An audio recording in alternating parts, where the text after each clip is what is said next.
कामयाबी की कोई सूरत नहीं होती, पहचान की कोई मूरत नहीं होती।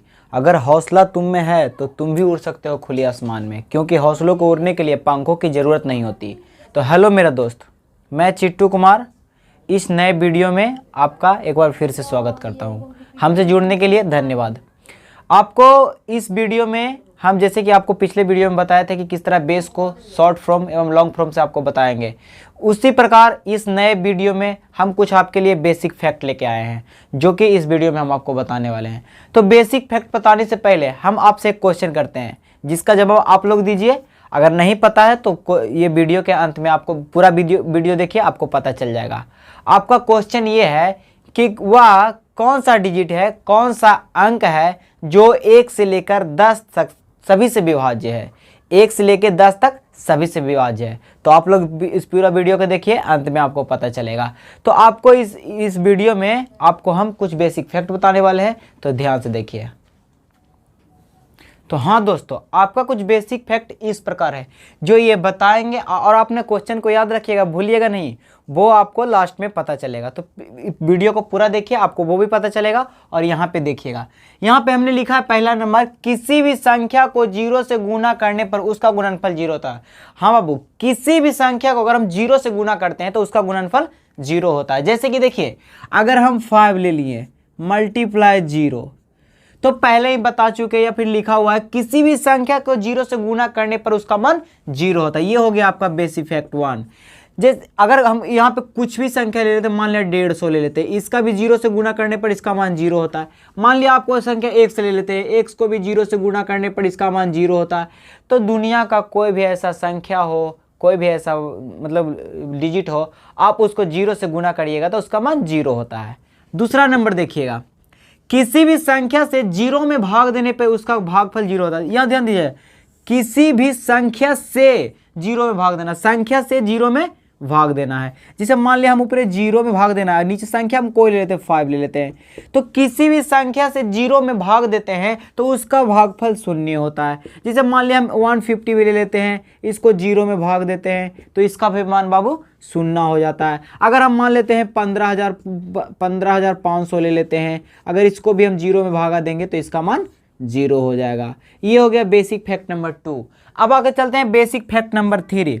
किसी भी संख्या को 0 से भाग देने पर उसका भागफल अपरिभाषित हो। देखिए, किसी भी संख्या को लेना है, 0 से भाग देना। देखिए, इसमें 0 में भाग देना था, इसमें 0 से भाग देना है। एग्जाम्पल के लिए लीजिए, हम 5 में अगर 0 से भाग देते तो इसका मान अनडिफिनिट होता है, जिसको बोलते हैं अपरिभाषित बोलते हैं, अपरिभाषित बोलते हैं।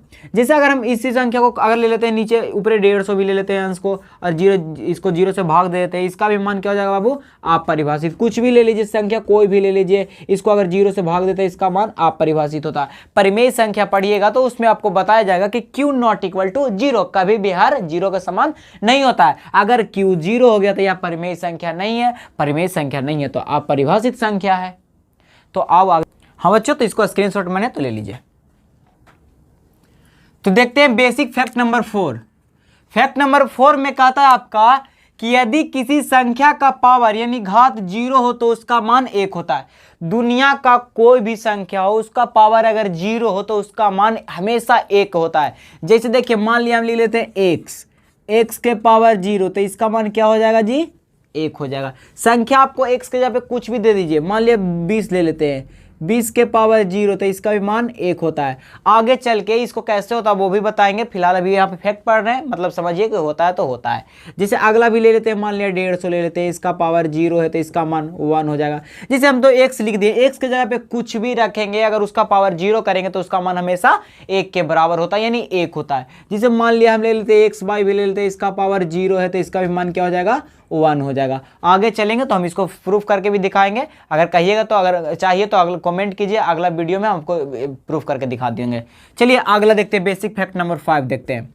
देखिए बाबू, बेसिक फैक्ट नंबर 5 कहता है कि यदि किसी संख्या के पावर सम हो, पावर POWER यानी कि घात, यदि किसी संख्या का घात सम हो और संख्या ऋणात्मक, मान लिया कोई संख्या ऋणात्मक -4 दिया हुआ है, इसका पावर सम हो, जैसे सम हम ले लेते हैं, क्या ले लेते हैं? 4 ले लेते हैं, ठीक है। तो ये हमेशा आपको धनात्मक ही होगा, प्लस ही होगा। कैसे प्लस होगा, देखिए -4 को 4 बार गुना करना था, -4 -4 -4 और -4, देखिए minus minus plus plus minus minus और माइनस माइनस प्लस हो गया। और जो भी गुना करके आएगा 4 चौके 16, 16 चौ 64, 64 चौ कितना होता है जी 4, 64 से जो भी होता है यहाँ पे मान आप लिख लीजिएगा। तो देखिए मेरा बताने का मकसद सिर्फ यही है कि यहाँ पे क्या होगा, आपको जो भी होगा अगर कोई संख्या ऋणात्मक में हो, उसका पावर सम हो, तो ये हमेशा आपको धनात्मक होगा।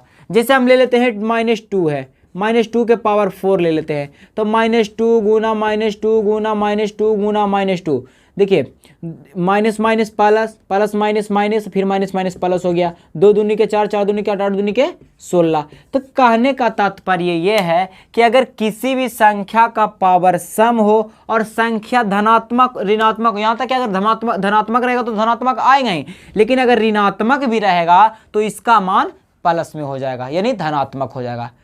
कोई दिक्कत? चलिए आगे बढ़ते हैं। बेसिक फैक्ट नंबर 6, इसमें कहता है यदि किसी संख्या के पावर यानी घात विषम हो और वह संख्या ऋणात्मक यानी माइनस में हो तो संख्या का मान क्या होगा। जैसे मान लिया संख्या आपको दे दिया गया 2 दे दिया गया, इसका अपोजिट हो गया, जैसे इसका मान ऋणात्मक में मान लिया, इसका भी मान जैसे विषम हो गया 3 ले लेते हैं, तो -2 गुना -2 गुना -2, देखिए minus minus plus plus minus minus, 2 दूनी 4, 4 दूनी के 2 दूनी 4, 4 दूनी के 8, देखिए ऋणात्मक हो गया।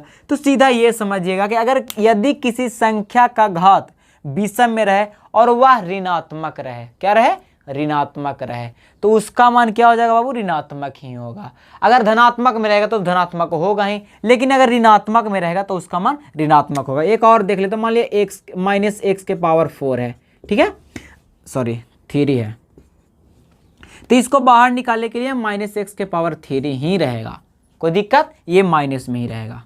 तो आगे देखेंगे बेसिक फैक्ट नंबर 7, कहता है कि यदि किसी संख्या के पावर यानी घात ऋणात्मक हो तो पावर पर से ऋणात्मक हटाकर 1 के बटे में संख्या के साथ में लिख देते हैं। जैसे कहने का मतलब कोई संख्या मान लिया x है, x के पावर -2 है, तो देखिए बाबू पावर जो गया ऋणात्मक हो गया, तो इसको बनाने के लिए क्या कहते हैं कि माइनस चिन्ह हटाकर संख्या के साथ 1 के बटे में सभी को लिख देते हैं।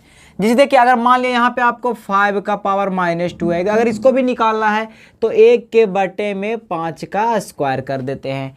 अगर मान लिया आपको लिखना है 6 का पावर -4 लिखा हुआ है, तो 1/6 के पावर माइनस को हटा के खाली प्लस कर देते हैं। मतलब कहने का मतलब किसी भी संख्या कोई भी हो, उसके अगर पावर माइनस में हो तो माइनस को हटा के संख्या के साथ पावर 1 के बटे में लिख देते हैं, जैसे कि यहाँ पे लिखा हुआ है। चलिए अगला ध्यान देना, कहता यदि किसी संख्या का व्युत्क्रम ज्ञात करना, व्युत्क्रम का मतलब उल्टा होता है, जैसे व्युत्क्रम निकालना हो तो उसको सिर्फ पलट देना। जैसे कहने का मतलब P/Q है तो इसको व्युत्क्रम निकालना था Q/P हो जाएगा। अगर आपको दिया हुआ 6/8 है, इसका व्युत्क्रम निकालना है तो 8/6 हो जाएगा।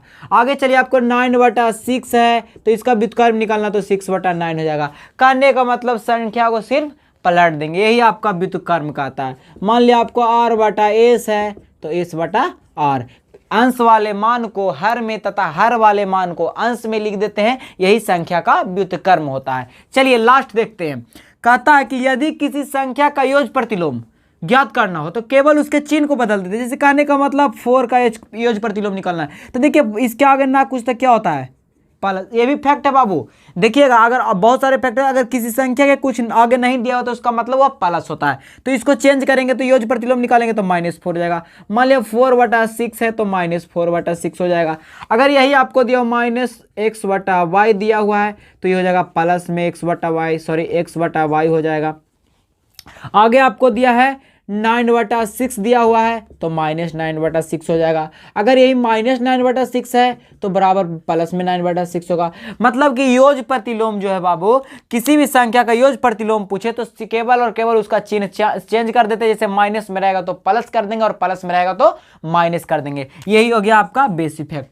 अब हम उस क्वेश्चन पे आते हैं जो हम आपसे पूछे थे कि वह कौन ऐसा संख्या है, कौन ऐसा डिजिट है जो 1 से लेकर 10 तक सभी से विभाज्य, मतलब सभी से कट जाएगा। अगर जिसको भी आंसर मिल गया वो हमारे कमेंट बॉक्स में लिख दीजिए, और जिसको नहीं मिला है वो यहाँ पे देखिएगा। वह संख्या होता है 2520। 2520।